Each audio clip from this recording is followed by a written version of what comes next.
Good morning. My name's Lynn, and I'm the coordinator for the Garden of Giving at Advent Lutheran Church in Mill Creek, Washington. We have a large garden that provides fruits and vegetables for people in our community. We typically deliver to food banks. Last year, our garden raised 4,000 pounds of fresh fruits and vegetables for our neighbors in need. So come on in. Let's take a look at the garden.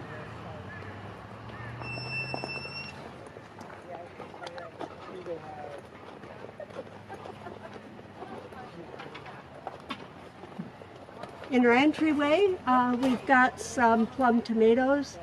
We also like to put a little decorative touch, so we have some Gabera daisies, also some lobelia, and that puts us in the right mood for harvest when we get to the garden. We also typically grow sunflowers. That again just puts a smile on our face.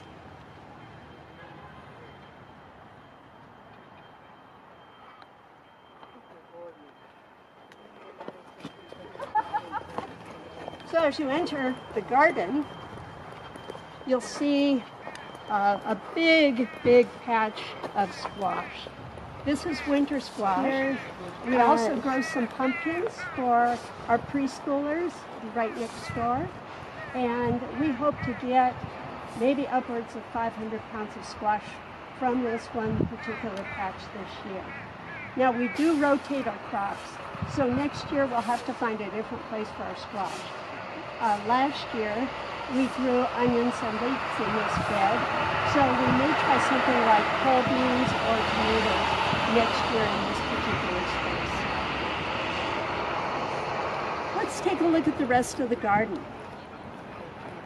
The garden has a total of 33 raised beds, most of which are 8x4 in nature, and then we also have some rows, which are longer.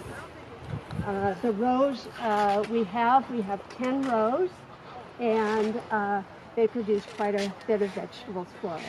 So here's an example of a typical 8x4 foot bed. Right now we've got carrots in there. The netting is to prevent the carrot rust fly from laying eggs and ruining our carrots. So we do everything organic here.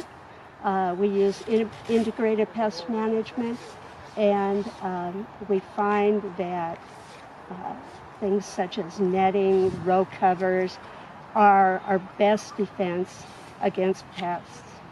Also rabbits. We tend to have a lot of bunny rabbits that come from the nearby woods, and they like to munch on the fresh greens, so that's one other reason to keep them covered. Here we have some beets. They'll be ready for picking in probably a couple of weeks. Summer squash. Bush beans. More bush beans. More beets. And further on we have some carrots. Let's go, since we're walking this direction, let's go take a look at the cucumbers. These are a slicer cucumber called Sweet Slice. This year we added cucumber trellises for the first time, and that's made harvest a lot easier for us. It's a lot easier to find the cucumbers.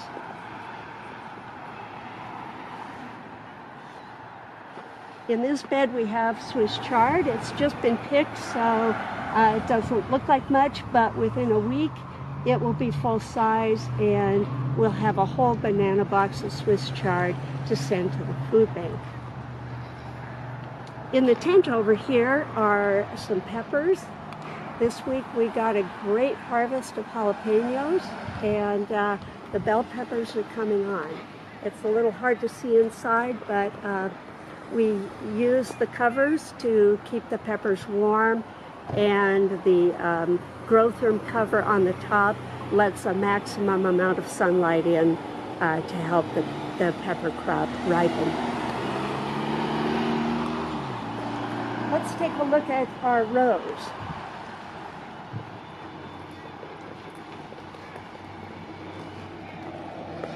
We have a total of 10 rows with an aisle in between.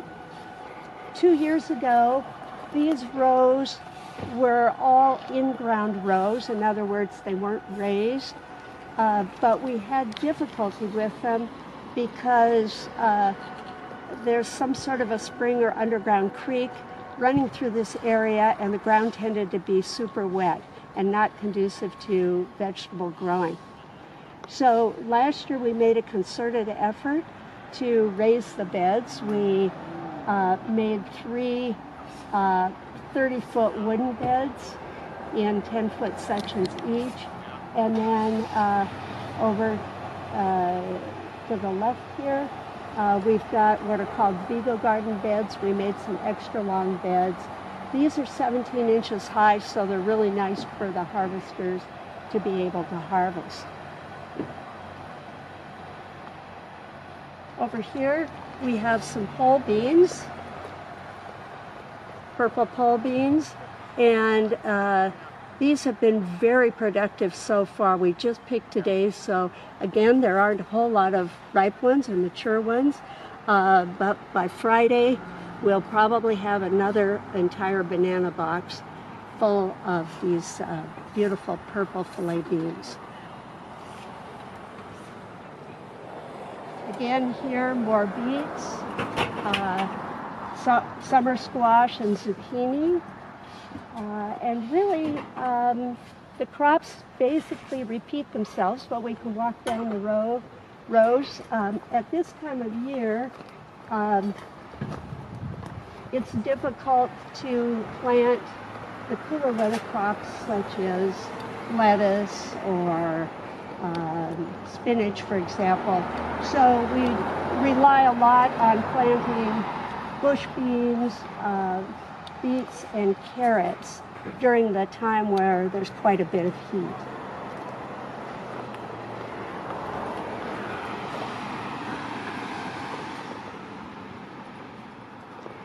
These here are our bush tomatoes, and I won't open the whole thing, but I'll open parts so you can see.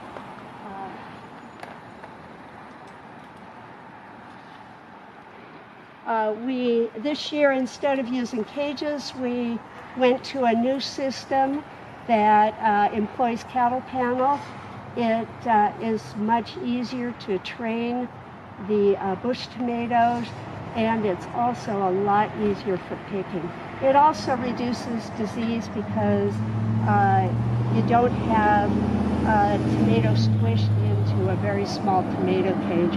And we do quite a bit of pruning to improve the airflow between the various tomatoes that we have. Currently, we are growing 2 different kinds of tomatoes on this trellis. These here in front of you are Uralski.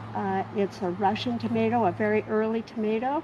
It matures 50 days from transplant. And we also are growing quite a bit of the early girl bush tomato, and that's been very productive for us as well. We have the tomatoes covered to protect them, and also to avoid some of the sunburn issues that commonly occur during periods of high heat.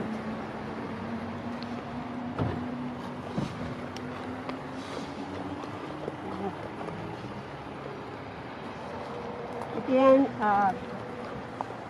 a lot of repetition of crops. These are new carrots here, and again, we want to protect those, so we'll keep that covered up. We do get a lot of wind in this garden. It seems to come across from the north in the summer, so things do blow around a bit. But it's a beautiful garden and wonderfully productive. I've been gardening for a number of years. I'm a master gardener, and I've never seen a garden produce as well as this one.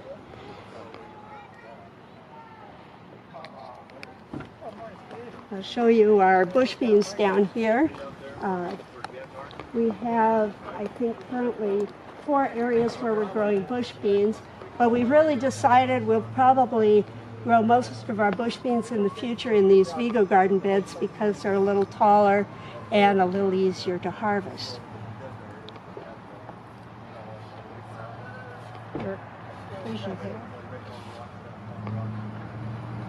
As far as fruits, we have one Asian pear tree, and that is in the far north in the distance there, and it's loaded this year. Last year we didn't get fertilization because it was so cold and the bees didn't get out and fertilize.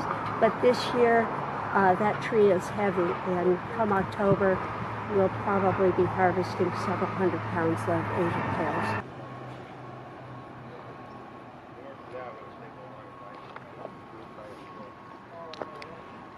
So that's an overview of our upper garden. I think it might be worthwhile going down and seeing the lower garden.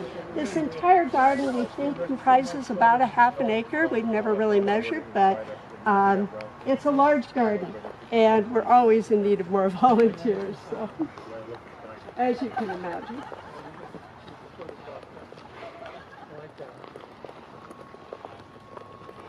Amen.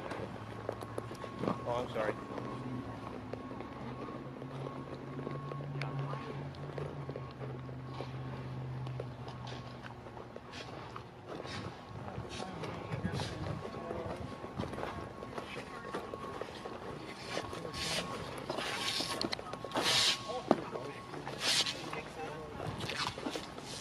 So this is our lower garden.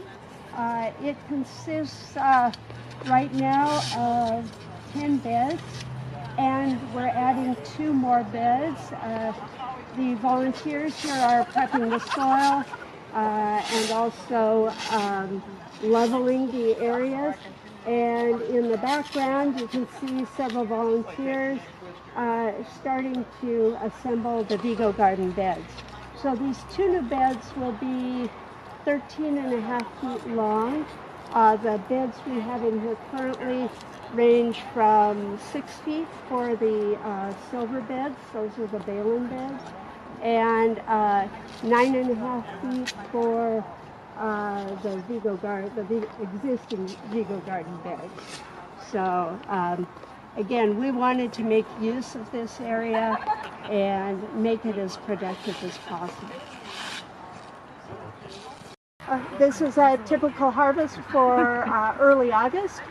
We've got summer squash, rhubarb, still, beans, pole beans and bush beans, lots of tomatoes, cucumber, beets, carrots, really a wealth of a harvest for our neighbors in need.